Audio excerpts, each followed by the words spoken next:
ਕਿ ਆਣ ਭਰਜਾਈਆਂ ਨੇ ਰਾਂਝਿਆ ਵੇ, ਅਸੀਂ ਬਾਂਦੀਆਂ ਚੇਲੀਆਂ ਮੰਨੀਆਂ ਹਾਂ। ਨਾਮ ਲਿਆ ਈ ਜਦ ਤੂੰ ਜਾਵਣੇ ਦਾ, ਅਸੀਂ ਅੱਥਰੂ ਰਤ ਦੇ ਰੁੰਨੀਆਂ ਹਾਂ। ਜਾਨ ਵਿੱਚ ਅਲੰਬਿਆਂ ਪਈ ਸੜਦੀ, ਤੇਰੇ ਦਰਦ ਫਿਰਾਕ ਨੇ ਬੁੰਨੀਆਂ ਹਾਂ। ਜਾਨ ਮਾਲ ਕੁਰਬਾਨ ਏ ਤੁਧ ਉੱਤੋਂ, ਅਤੇ ਆਪ ਵੀ ਚੋਖਣੇ ਹੁੰਨੀਆਂ ਹਾਂ। ਸਾਨੂੰ ਸਬਰ ਨਾ ਆਉਂਦਾ ਇੱਕ ਸਾਥ, ਤੈਥੋਂ ਜਦੋਂ ਥੀ ਅਸੀਂ ਵਿਛੁੰਨੀਆਂ ਹਾਂ।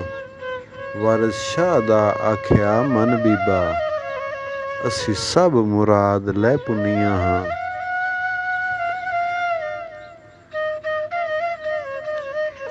ਭਾਬੀ ਰਿਜ਼ਕ ਉਦਾਸ ਜਾ ਹੋ ਟੁਰਿਆ, ਹੁਣ ਕਾਸ ਨੂੰ ਘੇਰ ਕੇ ਠੱਗਦੀਆਂ ਉਹ। ਪਹਿਲੋਂ ਸਾੜ ਕੇ ਜੀ ਨਿਮਾਣੇ ਦਾ, ਪਿੱਛੋਂ ਜੜ੍ਹਾਂ ਥੀ ਲਾ ਕੇ ਖਗਦੀਆਂ ਉਹ। ਅਸੀਂ ਕੋਜੜੇ ਰੂਪ ਕਰੂਪ ਵਾਲੇ, ਤੁਸੀਂ ਹੁਸਨ ਦੀਆਂ ਨਹੀਂ ਵਗਦੀਆਂ ਉਹ। ਅਸਾਂ ਵਾਂਗ ਸੁਆਦੇ ਭਸਮ ਹੋਏ, ਤੁਸੀਂ ਵਾਂਗ ਅੰਗਾਰੀਆਂ ਬਖਦੀਆਂ ਉਹ। ਭਾਈ ਸਾਕ ਸਣ ਸੋ ਤੁਸਾਂ ਵੱਖ ਕੀਤੇ, ਤੁਸੀਂ ਸਾਕ ਨਾ ਸਾਡੀਆਂ ਲੱਗਦੀਆਂ ਉਹ। ਅਸੀਂ ਨੱਸ ਆਏ ਤੁਸੀਂ ਮਗਰ ਪਈਆਂ, ਪਿੱਛਾ ਛੱਡ ਦਿਓ ਧੀਆਂ ਸਗਦੀਆਂ ਉਹ।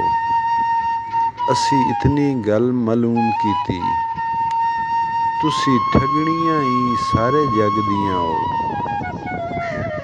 ਮੈਂ ਇਕੱਲੜੇ ਦੀ ਨਹੀਂ ਵਾਕ ਆਈ, ਤੁਸੀਂ ਸੱਤੇ ਈ ਵਗਦੀਆਂ ਰਗਦੀਆਂ ਉਹ। ਹੁੰਦੀ ਹੋਰ ਤੇ ਮੂੰਹ ਨਾ ਫੇਰ ਕਰਦੀ, ਧਨ ਤੁਸੀਂ ਜੋ ਅਜੇ ਵੀ ਤਗਦੀਆਂ ਉਹ। ਵਾਰਿਸ ਸ਼ਾਹ ਵਾਂਗੂ ਪੀਰਜ਼ਾਦੀਆਂ ਹੋ, ਖਾਓ ਅੱਗ ਅੰਗਾਰੀਆਂ ਹਗਦੀਆਂ ਉਹ।